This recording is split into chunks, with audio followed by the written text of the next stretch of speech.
In this demonstration, we're going to be working with this system model of a multi-stage jet engine. This is how it appears in Cameo Systems Modeler, and it resides on the Teamwork Cloud server. It contains the system design in terms of requirements, structure, behaviors, and design parameters. These parameters are in the respective subsystems, and we're going to use these to perform an analysis in Maple. In order to do that, we'll need to know the location of each parameter from the systems engineer in charge of the model. The locations are found by inspecting the value properties for each parameter and locating the qualified name. This is effectively a path to the parameter, and each path can be copied and sent to the engineer during the analysis. Now let's go to Maple. Here we have a calculation worksheet that's been developed to perform a thermodynamic analysis of the gas flow to determine the specific fuel consumption. First, we need to connect to Teamwork Cloud using Maple's SysML connector.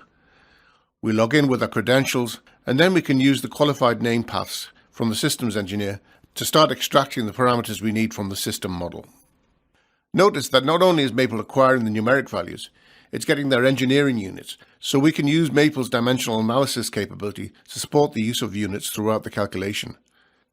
We can use it to convert to different units if we wish, but the important thing is that Maple maintains the dimensional integrity throughout, not just for unit conversion, but also for spotting errors and fixing them. Once we have all the parameters from the system model, we can start the analysis.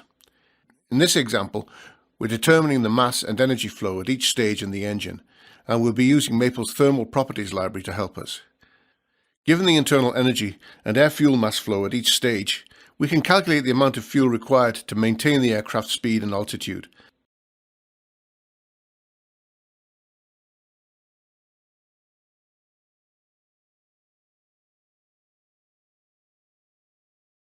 From this, we can calculate the specific fuel consumption, or the amount of fuel required to deliver a kilonewton of thrust. This is our measure of performance that we can use to make sure the engine complies with the design requirements. Finish off, it's useful to visualize the energy states at each stage in the cycle on a temperature entropy chart. Now we have a design sheet that's fully integrated with the system model. If any changes are made to the system design, we can quickly recompute the SFC and flag any issues that might arise from these changes.